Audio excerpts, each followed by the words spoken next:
So hello everyone, कल जैसा आप सभी का साइंस का एग्जाम है तो आज मैं लेके आया हूँ कुछ बहुत ही इंपॉर्टेंट टॉपिक्स और बहुत ही इंपॉर्टेंट क्वेश्चन जिसके अच्छे खासे चांसेस हैं कल के एग्जाम में आने के। कुछ ही स्लाइड्स लाए, कुछ ही पेजेस लाया हूँ जिनसे क्वेश्चंस मैक्सिमम क्वेश्चंस आने के बहुत अच्छे चांसेस हैं। सबसे पहले हम स्टार्ट करने वाले हैं हमारे पास chemical properties of carbon compound से। यहाँ पे हमारे पास चार रिएक्शन है, combustion reaction, oxidation reaction, addition reaction है, सब्स्टिट्यूशन रिएक्शन। फटाफट सारी रिएक्शन के बारे में बात कर लेते हैं। सबसे पहले अगर हम बात करें कंबशन रिएक्शन के बारे में, तो बेटा कंबशन रिएक्शन यानी किसी भी चीज का जलना।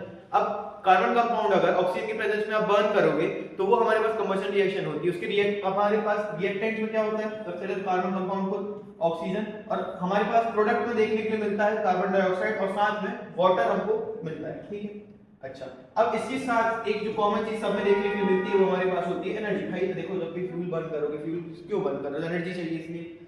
ठीक है, नोट में हमारे पास 3 पॉइंट है। क्या वो पॉइंट्स हैं, एक बार रीड कर लो। वो पॉइंट्स ये हैं कि जो सैचुरेटेड हाइड्रोकार्बन है वो क्लीन फ्लेम देते हैं, उनमें किसी भी तरह का सूट, किसी भी तरह का कोई धुआं हमको देखने के लिए नहीं मिलता है। वहीं अनसैचुरेटेड की अगर बात करें तो उनमें हमें सूटी फ्लेम देखने के लिए मिलती है। रीजन क्या बेटा सूटी फ्लेम का, यहाँ लिखा हुआ because carbon content is more than hydrogen content in this and hence carbon shows incomplete combustion. मतलब उनमें कार्बन कंटेंट ज्यादा होता है हाइड्रोजन कंपैरिजन में, जिस कारण कार्बन का जो हमारे पास कंबशन है वो इनकम्प्लीट होता है, पूरा कार्बन बर्न नहीं हो पाता, जिस कारण बचा हुआ कार्बन हमें सूट दे देता है। क्या अनसैचुरेटेड कार्बन के अलावा सैचुरेटेड कभी भी सूट नहीं देते हैं? देते हैं बेटा। अगर आप अनसैचुरेटेड हाइड्रोकार्बन को कम ऑक्सीजन में या लिमिटेड अमाउंट ऑफ ऑक्सीजन में अगर आप उसको बर्न करोगे तो आपके पास अनसैचुरेटेड कार्बन भी सूटी फ्लेम देगी।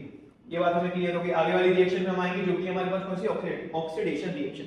ऑक्सीडेशन ये बेटा अपने वो रेडॉक्स वाली ऑक्सीडेशन नहीं है, यहाँ पे हम सिर्फ ऑक्सीडेशन किसका कर रहे हैं, अल्कोहल का ऑक्सीडेशन कर रहे हैं, जिसमें कन्वर्ट करने के लिए कार्बोक्सिलिक एसिड में कन्वर्ट करने के लिए क्या क्या हम इसमें यूज करते हैं बेटा। जो कैटलिस्ट होता है वो हमारे पास होता है अल्कलाइन KMnO4, पोटेशियम परमैंगनेट, या फिर हमारे पास होता है एसिडिफाइड K2Cr2O7, पोटेशियम डाइक्रोमेट। दोनों के ही कलर दिमाग में रख लेना। पोटेशियम परमैंगनेट पर्पल कलर के पर्पलिश कलर का सॉल्यूशन होता है और K2Cr2O7 ब्राइट ऑरेंज कलर का, ब्राइट रेड ऑरेंज कलर का सॉल्यूशन होता है।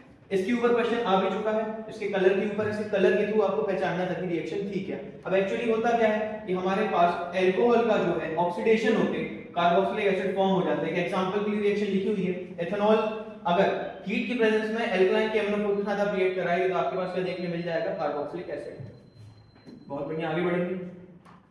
अगली रिएक्शन हमारे पास एडिशन रिएक्शन। बेटा एडिशन रिएक्शन मतलब किसी चीज का एडिशन, कुछ चीज जोड़ना। अब जोड़ने के लिए एक कंडीशन याद रखनी है कि जिसमें जोड़ रहे हो वो सिर्फ अनसैचुरेटेड हाइड्रोकार्बन होना चाहिए। ठीक है, ऐसा क्यों?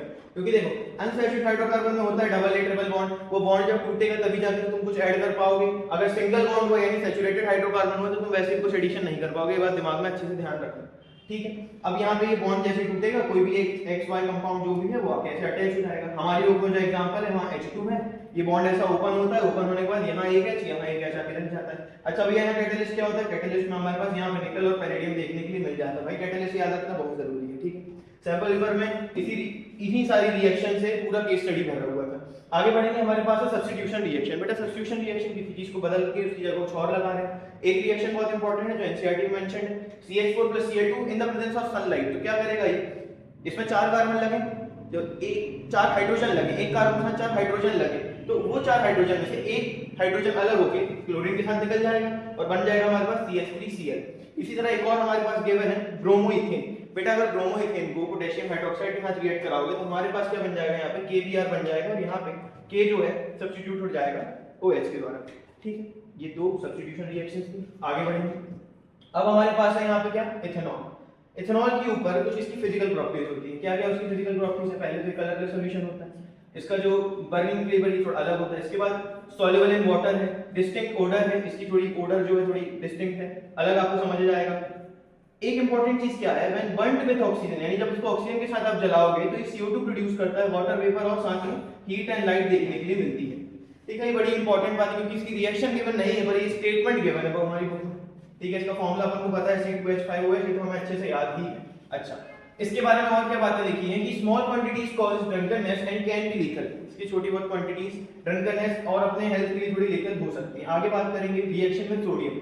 बेटा इसकी जब रिएक्शन सोडियम के साथ होती है, अगेन बहुत इंपॉर्टेंट सैंपल पेपर में इसका क्वेश्चन है और पिछले कई साल इसके क्वेश्चन आ चुके हैं। आगे हम बात करेंगे अल्कोहल के साथ जब भी सोडियम रिएक्ट करता है तो बेटा हमारे पास सोडियम एथॉक्साइड फॉर्म होता है। बड़ा ही इंपॉर्टेंट कंपाउंड है, इसका नाम अच्छे से याद रखना, सोडियम एथॉक्साइड। कब फॉर्म होता है, जब इथेनॉल के साथ आप सोडियम को रिएक्ट कराते हैं। बहुत बढ़िया, इसी तेजी से आगे बढ़ेंगे। Reaction to give a unsaturated hydrocarbon. बेटा इथेनॉल से अनसैचुरेटेड हाइड्रोकार्बन कैसे मिलता है? देखो इस वाली रिएक्शन को आप डिहाइड्रेशन रिएक्शन भी कह सकते हैं। क्यों कह सकते हैं? क्योंकि यहाँ जो हमने कैटलिस्ट यूज किया है ये H2SO4। H2SO4 क्या होता है? डिहाइड्रेटिंग एजेंट होता है, यानी वाटर अलग कर देता है। बेटा ध्यान से देखो, अगर यहाँ अल्कोहल में से वाटर अलग हो जाएगा, मतलब यहाँ से अगर मैं बोल रहा हूँ H बाहर चला गया, यहाँ से मैं बोल रहा हूँ OH बाहर चला गया, ओवरऑल ये H2O हो गया, बच क्या जाएगा? सिर्फ हमारे पास एक कंपाउंड बन जाएगा, क्योंकि बचे हुए बॉन्ड डबल बॉन्ड बना लेंगे। अगेन ये भी बहुत इंपॉर्टेंट रिएक्शन है, इसके भी आने के अच्छे चांसेस। फटाक से हम आगे की तरफ बढ़ेंगे और हमारे पास है एथेनोइक एसिड, और ये आपको एक बहुत बड़ा एक माइंड मैप देखने को मिल रहा है। बारी बारी एक कॉर्नर से इसके लिए काम चालू करेंगे, ठीक है? चलिए बात शुरू करेंगे हम कहां से? इथेनॉल से, इथेनोइक एसिड से। इथेनोइक एसिड को बेटा हम और क्या कहते हैं? हम कहते हैं एसिटिक एसिड। याद रखेंगे एसिटिक एसिड कहते हैं। इसी को अगर आप 5 से 8%, 5 to 8% अगर वाटर में मिलाएंगे तो हमें विनेगर देखने के लिए मिलता है। इसका मतलब विनेगर का नेचर अच्छे से याद रखेंगे कि विनेगर का जो नेचर होता है हमारे पास एसिडिक होता है। विनेगर का नेचर हमारे पास कैसा होता है? एसिडिक नेचर होता है। और क्या है भाई? कलरलेस लिक्विड होता है, इसकी पंजेंट स्मेल होती है, और ये वाटर में किसी भी प्रोपोर्शन में मिक्सेबल होता है। मिक्सेबल होने का मतलब किसी भी प्रोपोर्शन में मिक्स किया जा सकता है। Turns blue litmus to red. अब यार जाहिर सी बात है, अगर ये एसिड है तो ब्लू लिटमस को किस में कन्वर्ट करेगा? रेड में कन्वर्ट करेगा। बहुत बढ़िया। अब हम इसकी सारी रिएक्शंस की बात करते हैं जो हमारे पास लेफ्ट साइड में लिखी हुई है। चलिए बारी बारी इन सब की बात करेंगे। सबसे पहली रिएक्शन, हम सबसे इंपॉर्टेंट रिएक्शन की बात कर लेते हैं, सपोनिफिकेशन रिएक्शन। सपोनिफिकेशन रिएक्शन क्या होती है बेटा? जिसमें ईस्टर प्लस NaOH होता है। ईस्टर का फॉर्मूला याद है, CH3COO C2H5। जब NaOH के साथ रिएक्ट करेगा H2SO4 की प्रेजेंस में, तो हमें एक तो मिलेगा C2H5OH, पर साथ में जो एक कंपाउंड मिल रहा है CH3COONA, ये है हमारे पास सोडियम इथेनोएट यानी सोप। यही हमारे पास सोप फॉर्मेशन की सबसे इंपॉर्टेंट रिएक्शन है। इसके ऊपर 2 क्वेश्चंस आए हुए हैं, वो भी कई बार। आगे हम बात करेंगे reaction with carbonates and hydrogen carbonates. अब एक बात ध्यान रखना बेटा, जो इथेनोइक एसिड होता है एसिड है, एसिड प्लस मेटल कार्बोनेट या मेटल हाइड्रोजन कार्बोनेट करने पे हमें क्या मिलता है? हमने सेकंड चैप्टर में सीखा था, जब भी मेटल के साथ अपना पास कार्बोनेट होता है एसिड के साथ, तो हमें देखने के लिए मिलता है CO2 वाटर, और साथ में एक सॉल्ट मिलता है। अब देखते हैं यहाँ पे भी क्या वही सब हो रहा है। ये हमारे अपनी मेन रिएक्शन है, ठीक है? यहाँ पे देखेंगे ये हमारे पास क्या लिखा? CH3COOH इथेनोइक एसिड है, साथ में हमने क्या करा दिया? मेटल हाइड्रोजन कार्बोनेट या सोडियम बाइकार्बोनेट। क्या मिलना चाहिए? सॉल्ट, CO2 और वाटर। मिल गया सॉल्ट, CO2 और वाटर। सिमिलर अगर हम कार्बोनेट्स के साथ रिएक्ट कराएंगे तो हमें यहाँ पे क्या देखने मिल रहा है? सेम सॉल्ट देखने के लिए मिल रहा है, वाटर और CO2, यानी रिएक्शन वही है। बस इस बार हम इथेनोइक एसिड के लिए पढ़ रहे थे इस रिएक्शन को। अगेन इंपॉर्टेंट रिएक्शन है। सैंपल पेपर के सेक्शन ई वाले पार्ट में आपने पहला क्वेश्चन इसका देखा हुआ होगा। बढ़िया, इसी तेजी से हम आगे बढ़ेंगे। और कोई सी रिएक्शन इसमें? ठीक है, तो हमने ये सारा पार्ट यहाँ पे कवर कर दिया। एक रिएक्शन और यहाँ साइड में लिखी हुई है, ये यहाँ पे इसलिए क्योंकि ये अभी रिसेंट में ऐड करी है। इस रिएक्शन के बारे में ज्यादा एनसीईआरटी में चर्चा है नहीं, पर ये पेपर में आई हुई रिएक्शन है। क्या रिएक्शन है ये? CH3COOH, यानी अपने पास एसिड को अगर हम अल्कोहल के साथ रिएक्ट करा रहे हैं, किसके प्रेजेंस में? कंसंट्रेटेड H2SO4 की प्रेजेंस में, तो हमारे पास यहाँ पे ईस्टर देखने को मिल रहा है और हमको H2O देखने के लिए मिल रहा है, ठीक है? ये भी अपने पास सेक्शन ई में आया हुआ क्वेश्चन है। Fill in the blanks type में रिएक्शन आई हुई थी, काफी टफ रिएक्शन, क्योंकि एनसीईआरटी में डायरेक्टली मेंशन है नहीं। आगे बढ़ेंगे। चलिए अब हम अगले चैप्टर पे आ चुके हैं। हमारे मेटल नॉन मेटल का एक और इंपॉर्टेंट पार्ट है जिसको हम कहते हैं एक्सट्रैक्शन ऑफ मेटल्स। अब देखो कंसंट्रेशन ऑफ ओर के ऊपर अगर हम बात करें तो किसी भी ओर के पहले आप कंसंट्रेशन ऑफ ओर तक पहुंच जाते हैं, उसकी फिजिकल इंप्योरिटीज हटा के, गैंग वगैरह हटा के आप कंसंट्रेशन ऑफ ओर तक पहुंच जाते हैं। इसी में अपन देख सकते हैं मेटल 3 कैटेगरी में डिवाइडेड है, metal of high reactivity, metals of medium reactivity and metals of lower reactivity. अब हम इसी में बारी बारी सब में देखेंगे कि भाई मेटल ऑफ मीडियम रिएक्टिविटी सबसे ज्यादा इंपॉर्टेंट है। देखो मेटल ऑफ मीडियम रिएक्टिविटी में 2 तरह की इंप्योरिटीज हो सकती है, कार्बोनेट इंप्योरिटीज और सल्फाइड इंप्योरिटीज। बेटा अगर 2 तरह की इंप्योरिटीज हो सकती हैं तो 2 तरह के इनको सॉल्यूशंस भी हो सकते हैं जिनसे इनको साफ किया जा सकता है। क्या क्या सॉल्यूशन है भाई? एक अगर कार्बोनेट और है, एक अगर सल्फाइड और है। कार्बोनेट और सल्फाइड, अगर कार्बोनेट है C for carbonate, C for calcination, carbonate है C for carbonate, C for calcination. बेटा कैल्सिनेशन मतलब क्या होता है? बिना ऑक्सीजन की प्रेजेंस में बर्न करना, बिना ऑक्सीजन की प्रेजेंस में बर्न करना। इसी तरह हम देखेंगे रोस्टिंग। बेटा सल्फाइड है तो रोस्टिंग, सल्फाइड है तो रोस्टिंग। दोनों से हमें मेटल का ऑक्साइड देखने मिल जाएगा, ऑक्साइड ऑफ मेटल। अब तो मैं मेटल चाहिए था कि मेटल का ऑक्साइड चाहिए था? मेटल चाहिए था, ऑक्साइड हटाना है। मेटल ऑक्साइड अगर हटाना है तो हमें उसको रिड्यूस करना पड़ेगा, लास्ट में हम करेंगे रिफाइनिंग। बेटा स्टेप्स क्लियर रखना कि जब भी अपने पास कार्बोनेट और होगा हम कैल्सिनेशन करेंगे, जब भी सल्फाइड और होगा हम रोस्टिंग करेंगे। Carbonate, calcination, sulphide, roasting. Roasting क्या होता है? In the presence of oxygen. Calcination क्या होता है? In the absence of air या ऑक्सीजन। अब हम जाते हैं मेटल ऑफ लोअर रिएक्टिविटी में। बेटा मेटल्स ऑफ लोअर रिएक्टिविटी में क्या होता है? मेटल्स ऑफ लोअर रिएक्टिविटी में सिर्फ सल्फाइड ओर्स होते हैं। अब भी याद किया, सल्फाइड ओर्स के लिए क्या करते हैं? रोस्टिंग। सल्फाइड ओर्स के लिए क्या करते हैं? रोस्टिंग। सल्फाइड ओर्स के लिए क्या करते हैं? रोस्टिंग। रोस्टिंग पे जाएंगे, मेटल को रिड्यूस करेंगे, रिफाइनिंग करेंगे, मेटल मिल जाएगा। बोलो बात क्लियर है कि नहीं? बारी बारी हर एक रिएक्शन के ऊपर आगे बात करेंगे। सबसे पहले आपके सामने लिखा हुआ है लीस्ट रिएक्टिव मेटल्स के बारे में। बहुत बढ़िया, आजा बेटा, ये हो गया। मेटल लीस्ट रिएक्टिव मेटल्स के बारे में बात करें। दो लीस्ट रिएक्टिव मेटल्स गिवन है, इनके ऊपर क्वेश्चंस आया हुआ है, अच्छे से देख लो आराम से। बेटा देखो, सबसे पहले अपने पास मरकरी Hg, मरकरी का और क्या होता है? सिनेबार। क्या होता है? और सिनेबार होता है। किस फॉर्म में मिलता है भैया? HgS के फॉर्म में मिलता है, सल्फाइड हो रहा है। बेटा अगर सल्फाइड हो रहा है, सल्फाइड हो की प्रोसेस क्या होती है? अभी याद किया, रोस्टिंग। रोस्टिंग के बाद क्या करते हैं? रोस्टिंग के बाद क्या करेंगे बेटा? उसकी ऑक्साइड मिली है तो उसको रिड्यूस करना पड़ेगा। बहुत बढ़िया, ये हमने क्या कर दी? इसकी रोस्टिंग कर दी, ऑक्सीजन की प्रेजेंस में जला दिया, HgO मिल गया। फिर रिडक्शन करोगे, HgO से क्या मिल जाएगा? Hg मिल जाएगा, ऑक्साइड। और ये यहां पे सल्फर डाइऑक्साइड बाहर हो गई। आई बात समझ? आई क्या बात समझ है? कॉपर सल्फाइड, इसके ऊपर क्वेश्चन हमारे सैंपल पेपर में आया हुआ है भैया, इस साल के सैंपल पेपर में क्वेश्चन आया हुआ है। इस पे ये भी देखो, अगर लीस्ट रिएक्टिव है तो इसके लिए भी तुम्हें क्या यूज करना पड़ेगा? सल्फाइड होगा, तो हमें यहाँ पे भी रोस्टिंग लगानी पड़ेगी, ठीक है, विद ऑक्सीजन। रोस्टिंग मतलब विद ऑक्सीजन, रोस्टिंग मतलब विद ऑक्सीजन। बहुत बढ़िया। Cu2S, भाई कॉपर का सल्फाइड हो रहा है, उसको ऑक्सीजन के साथ रिएक्ट कराया, कॉपर की ऑक्साइड बन गई है। अब इसी कॉपर ऑक्साइड को देखो, इसी कॉपर ऑक्साइड को लाके मैंने फिर से Cu2S के साथ रिएक्ट करा दिया, हमें मिल गया कॉपर और सल्फर डाइऑक्साइड देखने के लिए मिल गया। अगेन बहुत इंपॉर्टेंट रिएक्शन है, दोनों का कई बार क्वेश्चन आ चुके हैं हमारे पास। इसी तेजी से फटाक से आगे बढ़ेंगे। अगले टॉपिक के ऊपर कूदाकादी मचाते हुए हमारे पास आ गए हैं मीडियम रिएक्टिविटी। मीडियम रिएक्टिविटी में हमारे पास तीन मेटल्स हैं, देख लेंगे। सबसे पहले मेटल है जिंक। अगेन यहाँ पे स्टार मैं ऑलरेडी बना चुका हूँ, एक और स्टार बना दे रहा हूँ, इंपॉर्टेंट। बेटा जिंक के दो तरह से, मीडियम है तो यहाँ सल्फाइड भी हो सकता है, कार्बोनेट भी हो सकता है। सल्फाइड वाले को क्या कहते हैं? जिंक ब्लेंड कहते हैं। क्या कहते हैं? Zinc blende, ZnS। बेटा कार्बोनेट वाले का नाम होता है कैलेमाइन। क्या नाम होता है? Calamine. Zinc carbonate, ZnCO3 ZnS। बेटा फिर से कार्बोनेट है, C for carbonate, C for calcination. Carbonate वाले की हमने कर दी कैल्सिनेशन, और सल्फाइड वाले की कर दी रोस्टिंग। सिमिलर प्रोसेस, ZnO मिला, ZnO मिला। अब बेटा अपन को जिंक ऑक्साइड नहीं, जिंक चाहिए था। जिंक चाहिए है तो बेटा ZnO का क्या कर दो? रिडक्शन कर दो। किसके साथ कर रहे हैं? कार्बन के साथ रिडक्शन कर रहे हैं। फाइनली हमको क्या मिल रही? कार्बन मोनोऑक्साइड मिल रही है। बेटा कार्बन मोनोऑक्साइड के बारे में एक बात अच्छे से याद रखना, इसको कई बार पेपर में पॉइजनस गैस के तौर पे भी यूज किया गया है कि एक ऐसी मेथड बताओ जिसमें लास्ट में आपके पास पॉइजनस गैस इवॉल्व होती है। तो इसी टाइप की रिएक्शन की बात कर रहा था। आई होप आपके दिमाग में जिंक वाला पार्ट क्लियर होगा। अब लेड और आयरन के बारे में बहुत छोटी छोटी बातें लिख देते हैं। Lead from lead oxide. बेटा अगर आपके पास लेड ऑक्साइड है, अगेन ऑक्साइड है, कार्बन के साथ रिएक्ट करा दो, ऑक्साइड है, कार्बन के साथ रिएक्ट करा दो, आपको मेटल मिल जाएगा और कार्बन डाइऑक्साइड देखने के मिल जाएगी। सिमिलर वे में आयरन आपको हेमेटाइट के फॉर्म में मिलता है। हेमेटाइट बोले तो हेमेटाइट मतलब Fe2O3। सिमिलर रिएक्शन है बेटा, ऑक्साइड है, फेरस का ऑक्साइड है, फेरिक ऑक्साइड है। बहुत बढ़िया, हम बहुत तेजी से कार्बन के साथ रिएक्ट करा के CO2 बना देंगे और अपना मेटल कर ले जाएंगे। याद हो गई रिएक्शन। मीडियम रिएक्टिविटी में तीन रिएक्शंस हैं, जिंक है अपने पास, लेड है अपने पास, आयरन है। बेटा हाई रिएक्टिविटी में अभी अपन ने देखा, लो रिएक्टिविटी में क्या देखा अपन ने? मरकरी देख लिया और कौन सा देखा? तो कॉपर देख लिया। तो बहुत बढ़िया, आगे बढ़ते हैं। यहाँ पे क्या लिखा हुआ है अपने पास? Reaction of metals with water. बेटा again metal and non metal के इंपॉर्टेंट टॉपिक की आपके जो मेटल्स हैं वो वाटर के साथ किस तरह रिएक्ट करते हैं। तो तीन कैटेगरी में मैंने यहाँ डिवाइड कर रखा है ताकि आपको समझने में आसानी हो। सबसे पहली कैटेगरी मैं बोल रहा हूँ रिएक्शन विद कोल्ड वाटर। बेटा कोल्ड वाटर के साथ कौन कौन रिएक्ट कर देगा? बेटा याद रखना, जो भी कोल्ड वाटर के साथ रिएक्ट कर रहा है मतलब वो हाईली रिएक्टिव है, वो रिएक्शन तुरंत करना चाह रहे हैं। इसका मतलब हाईली रिएक्टिव मेटल्स कौन कौन से? हमारे पास सोडियम है, पोटेशियम है और कैल्शियम है। ये हाईली रिएक्टिव है, इसलिए इवन कोल्ड वाटर से भी रिएक्ट कर जाते हैं। आगे हम बात करेंगे बेटा रिएक्शन विद स्टीम की। रिएक्शन विद स्टीम कौन कौन कर रहा है? बेटा एल्यूमिनियम है, जिंक है और फेरस है। एल्यूमिनियम है, जिंक है और फेरस है। तो बेटा यहाँ पे एल्यूमिनियम सुनते ही अपने दिमाग में नाम याद आ गया कि ये एक तरह की एम्फोटेरिक ऑक्साइड है। कौन सी ऑक्साइड है बेटा? एम्फोटेरिक ऑक्साइड फॉर्म करता है ये मेटल। एम्फोटेरिक मतलब ऐसी ऑक्साइड जो एसिडिक नेचर भी शो करे और बेसिक नेचर भी शो करे। बहुत बढ़िया, आगे चलेंगे। अब नो रिएक्शन विद H2, जो पानी के साथ रिएक्ट ही नहीं होते हैं, बहुत इंपॉर्टेंट।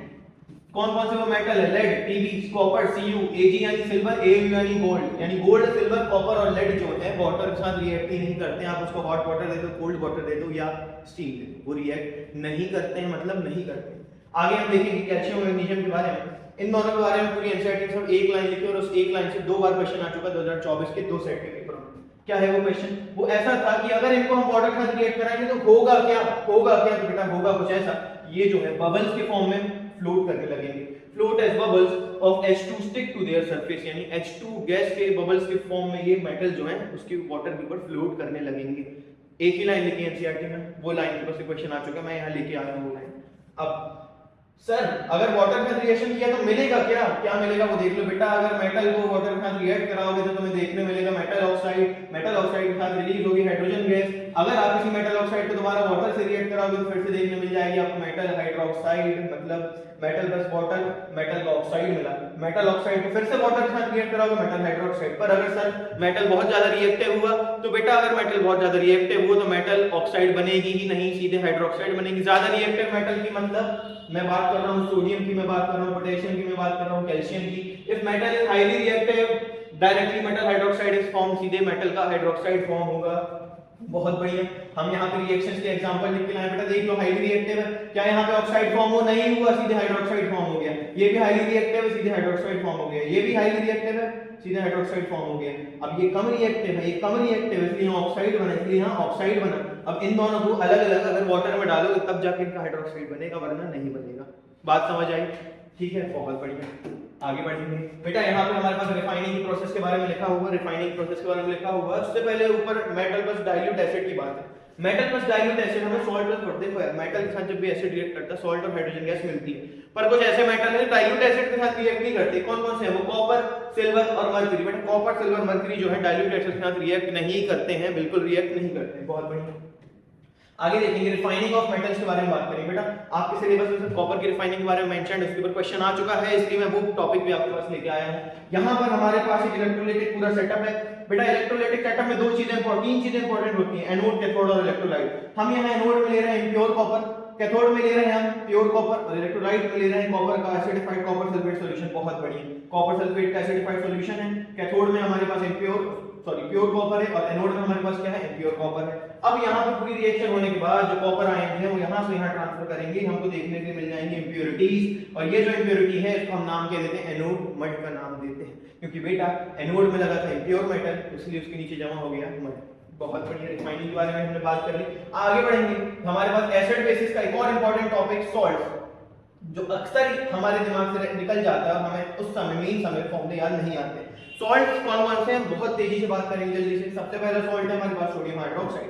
बेटा सोडियम हाइड्रोक्साइड की बात करें, सोडियम हाइड्रोक्साइड सभी को फॉर्मूला याद है, NaOH होता है। इस प्रोसेस का नाम होता है क्लोर एल्कली प्रोसेस। क्लोर एल्कली प्रोसेस में क्या होता है सर? बेटा क्लोर एल्कली प्रोसेस में NaCl को H2O के साथ रिएक्ट कराते हैं, हमको हमारा सोडियम हाइड्रोक्साइड देखने के लिए मिलता है, Cl2 देखने के लिए मिलती है और हाइड्रोजन गैस देखने के लिए मिलती है। तो अगर क्वेश्चन आएगा तो दो चीजें एक्स्ट्रा क्या इवॉल्व होती हैं क्लोर एल्कली प्रोसेस में? क्लोरीन और हाइड्रोजन। क्या इवॉल्व होती है? क्लोरीन और हाइड्रोजन। बहुत बढ़िया बेटा, इन सभी के यूजेस के बारे में बात करें बेटा। हाइड्रोजन गैस यूज होती है as a fuel, chlorine gas use होती है वाटर ट्रीटमेंट के लिए, पीवीसी के लिए या क्लोरोफ्लोरोकार्बन्स के लिए यूज होती है।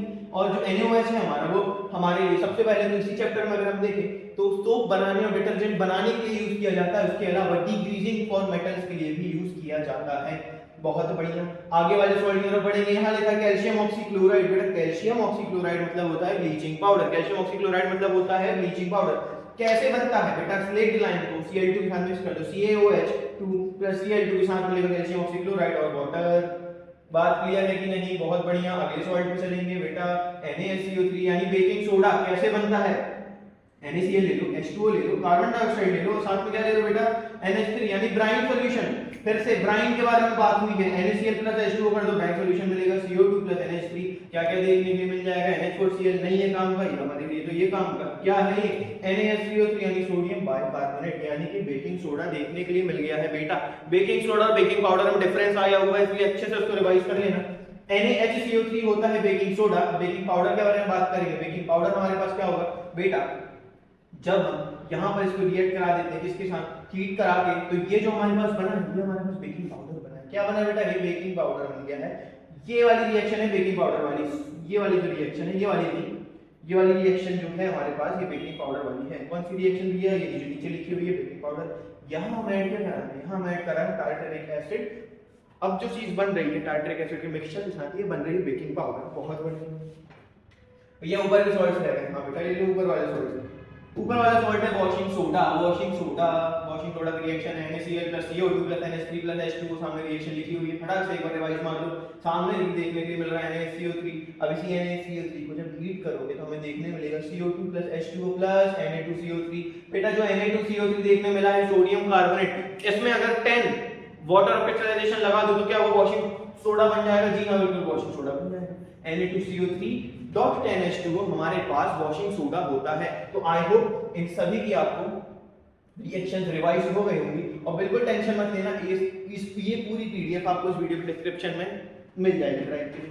आगे बढ़ेंगे बेटा, आगे वाले टॉपिक है water of crystallization. Again important topic, इसके ऊपर क्वेश्चन देखेंगे पूरे चैप्टर पूरे उसमें वाटर ऑफ क्रिस्टलाइजेशन कौन कौन से हैं। हमारे पास कॉपर का वाटर ऑफ क्रिस्टलाइजेशन FeSO4.5H2O, हमारे पास किसका है FeSO4.7H2O।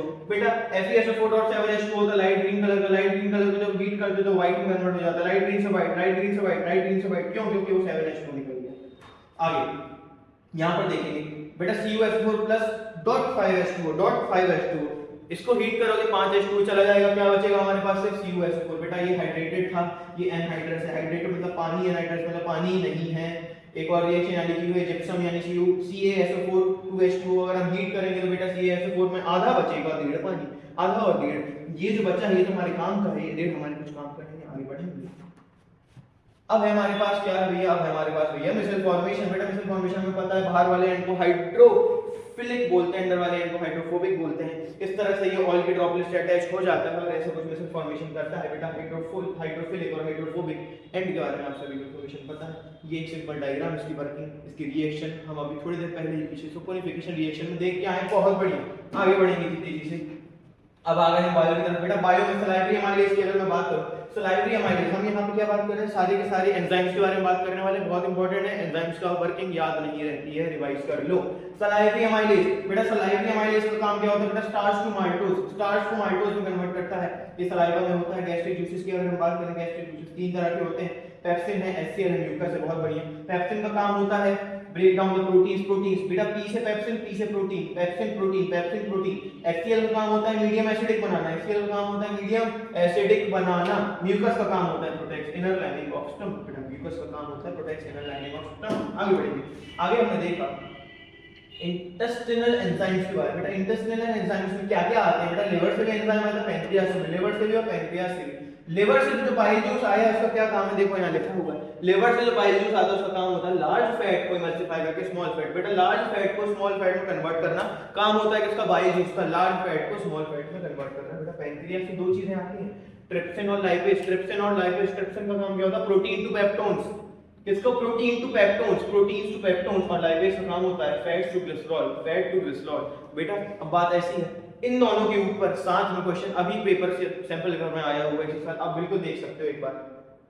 अब ये दोनों चीजें किसमें आ गई बेटा, इंटेस्टिनल एंजाइम्स में आ गई। इंटेस्टिनल एंजाइम्स के बारे में हम देख लेंगे फटाफट एकदम। कार्बोहाइड्रेट्स को कन्वर्ट करता है ग्लूकोज में, फैट्स को कन्वर्ट करता है फैटी एसिड्स प्लस ग्लिसरॉल में। ग्लिसरॉल अभी हमने देखा कौन काम करता है, लाइपेज काम करता है। प्रोटीन्स को कन्वर्ट करता है अमीनो एसिड। बात ये है, इंटेस्टिनल जूसेस के बारे में बात कर ली। चलिए आगे रिएक्शन के बारे में बात करेंगे। अगेन ये एक इंपॉर्टेंट डायग्राम है, डायग्राम बहुत इंपॉर्टेंट है। इसके तीन रिएक्शन या फिर चार क्वेश्चन बन सकते हैं, बहुत बढ़िया। सबसे पहले बेटा ग्लूकोज साइटोप्लाज्म में कन्वर्ट होता है पायरुवेट में। ग्लूकोज 6 कार्बन का होता है, पायरुवेट 3, ये 6 का ये 3 का ब्रेक डाउन हो गया।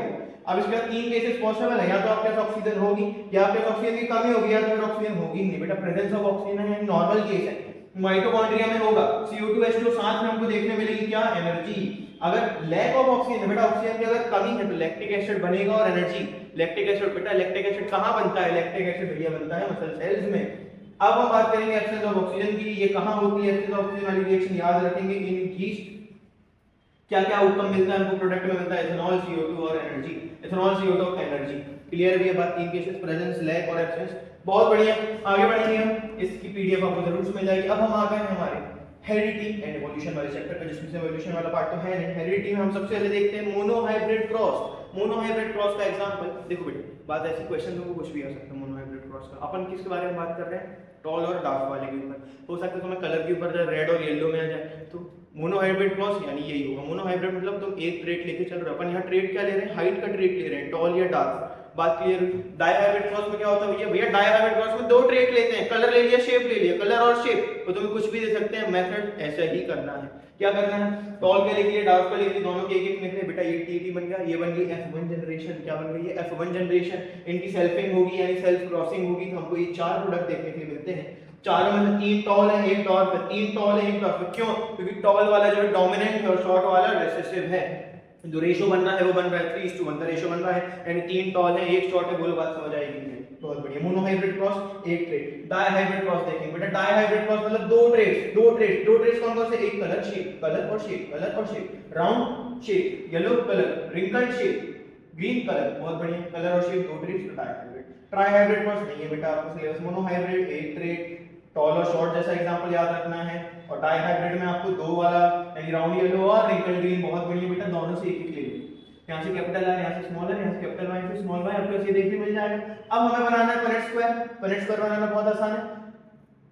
हर एक गैमेट में दो चीजें रख लेना अलग अलग ट्रेड, यानी एक शेप तो एक कलर, एक शेप तो एक कलर, एक शेप एक कलर, एक शेप एक कलर, चार केसेस बन सकते हैं। वही सेम चार यहाँ लिख देना, चार और चार टोटल 16। देखो आर दोनों कैपिटल आर दोनों कैपिटल वाई, यहाँ आ गया capital R small Y, capital Y capital Y, ये देखो ये चीज लिखी, इस तरह पूरा स्क्वायर बन जाएगा आपके पास। बना लो बेटा डाई हाइब्रिड क्रॉस, बहुत ही इंपॉर्टेंट चीज है। फटाक से आगे बढ़ेंगे, हमारे पास लास्ट स्लाइड है इसकी। हमने बहुत तेजी से सारी चीजें रिवाइज करी, तुरंत में ये सारी चीजें यहाँ पे ला पाना उतना पॉसिबल नहीं था, तो मैं तुम लोग को वो टॉपिक्स बता दे रहा हूँ जो बिना पढ़े मत जाना। तुम कौन से वो टॉपिक्स है बेटा, सबसे पहले तो फंक्शन ऑफ ऑल हार्मोन्स। देखो कंट्रोल एंड कोऑर्डिनेशन, जितने भी हार्मोन्स हैं वो एनिमल्स के लिए हो, इंसानों के लिए हो या फिर प्लांट्स के लिए हो, सारे हार्मोन्स हमें पढ़ के जाना है। जितने भी तरह के ट्रॉपिज्म्स होते हैं, सुन लो बेटा ध्यान से, ट्रॉपिज्म्स मैं इसमें तुमको ये भी बता रहा हूँ, जितने भी तरह के तुम्हारे पास ट्रॉपिज्म्स होते हैं, ट्रॉपिकल मूवमेंट्स होते हैं, वो सारे को देख के जाना, जियोट्रॉपिज्म, हाइड्रोट्रॉपिज्म या केमोट्रॉपिज्म। बहुत बढ़िया, आगे बढ़ेंगे। कॉन्ट्रासेप्टिव मेथड बेटा ह्यूमन रिप्रोडक्शन वाले पार्ट में सेक्सुअली ट्रांसमिटेड डिजीजेस से बचने के लिए कॉन्ट्रासेप्टिव मेथड जो यूज किए जाते हैं उनके ऊपर क्वेश्चंस देखेगा है रिसेंट टाइम्स में, तो आपको ये वाले टॉपिक्स भी देख करके जाना है। फ्लेमिंग लेफ्ट हैंड रूल बेटा, लेफ्ट हैंड रूल FBI याद रखेंगे। फोर्स बी मतलब मैग्नेटिक फील्ड, आई FBI, इसके ऊपर क्वेश्चन है कि इलेक्ट्रॉन अगर मैग्नेटिक फील्ड में चल रहा है तो उसके ऊपर फोर्स किस डायरेक्शन में लगेगी, ये हमें बताना है। आगे क्या है, सिंबल ऑफ सर्किट्स बेटा, सर्किट ड्रॉ करने के लिए आ सकता है इलेक्ट्रिसिटी वाले चैप्टर में, हमें सिंबल्स पता होना बहुत ज्यादा जरूरी है। उसके बाद कुछ छोटे मोटे topics, formation of rainbow, blue colour of the sky, orange colour during sunset, और ये डिले सनसेट ट्विंकलिंग ऑफ सन, बेटा ह्यूमन आई वाले चैप्टर्स की बात कर रहे हैं। यहाँ पे एक पॉइंट जो रह गया वो मैं लिख देता हूँ बेटा, पॉइंट्स ये कि डिफेक्ट्स जितने होते हैं, आई के जितने डिफेक्ट्स होते हैं, इनके ऊपर एक ना एक क्वेश्चन आएगा ही आएगा, लिखित में लिख दो, आएगा ही आएगा इससे क्वेश्चन। यहाँ सारे फॉर्मूलेस लिखे हुए हैं, ये कुछ फॉर्मूलेस ध्यान देखो इनमें स्टार है, क्योंकि जो क्वेश्चन आ रहे हैं बेटा उसमें तुमसे वो एनर्जी या पावर निकालने के लिए बोल रहा है, इन्हीं के ऊपर क्वेश्चन आ रहे हैं। वो तुमसे पहले इक्विवेलेंट रेजिस्टेंस निकलवाएगा, सीरीज पैरेलल के उसके बाद बोलेगा पावर निकाल दो, बेटा यहाँ पे इस तरह से यूज करना। और एक इंपॉर्टेंट बात जिसके ऊपर पिछले साल के पेपर में कई बच्चे फंसे थे, तो एक बात याद रखना बेटा, सुन लो ध्यान से, जिस भी रजिस्टर की पावर निकालनी है, करंट उसी रजिस्टर का हो, वोल्टेज उसी रजिस्टर का हो, और रेजिस्टेंस उसी रजिस्टर की हो, यानी जिस रजिस्टर के ऊपर काम कर रहा है वोल्टेज उसी का, पावर उसी की, रेजिस्टेंस भी उसी का। वोल्टेज टोटल वाला मत ले लेना वरना आंसर गलत हो जाएगा, ध्यान से, क्योंकि सीरीज में सेम डिवाइड होता है, पैरेलल में सेम होता है, कंफ्यूजन मत हो, ठीक। तो बेटा ये सारी चीजें थी, आई होप आपको कल का पेपर बहुत अच्छा जाए। इन 20 स्लाइड्स में से ही आपको मैक्सिमम पार्ट देखने मिलने वाला है, ये मेरी गारंटी है आपको।